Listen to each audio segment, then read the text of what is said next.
Magandang hapon, Pilipinas. Live mula rito sa Pag-asa DOST si Harry Bayona at ito ang Panahon TV Express. Mga kababayan, maganda nga pong panahon ang maaasahan sa buong bansa dahil wala pong anumang low pressure area o bagyo sa Philippine Area of Responsibility.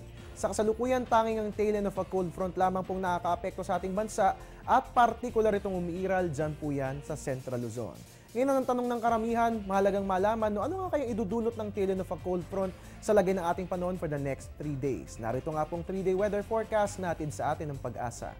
Diyan nga po sa Baguio, unahin po natin dyan, magiging maganda ang lagay ng ating panahon bukas, magtutuloy-tuloy ang fair weather hanggang sa araw ng Huwebes. Dito sa atin sa Metro Manila, makararanas po tayo ng isolated rain showers and thunderstorms bukas pero walang dapat alalahanin dahil pagsapit ng Wednesday at Thursday ay magandang panahon ang ating mararanasan all over the Metro.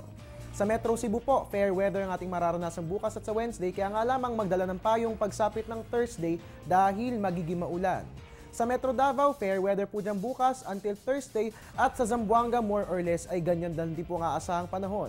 Partly cloudy skies na may isolated rain showers or thunderstorms, magsisimula po yan bukas, magtutuloy-tuloy yan hanggang sa araw ng Huwebes. At yan nga pong 3-day weather forecast natin sa atin ng Pag-asa. Magbabalik po ang ating ulat panahon makalipas ang isang paalala. Teng, ang package.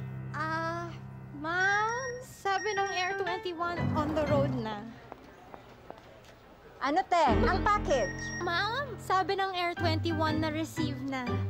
Okay, very good. Basta padala, sagot ka ng Air 21. May real-time delivery updates via text para worry-free ka. Teng, ang package, napadala mo na? Yes, ma'am, sa Air 21. Sa Air 21, sagot ko, padala mo.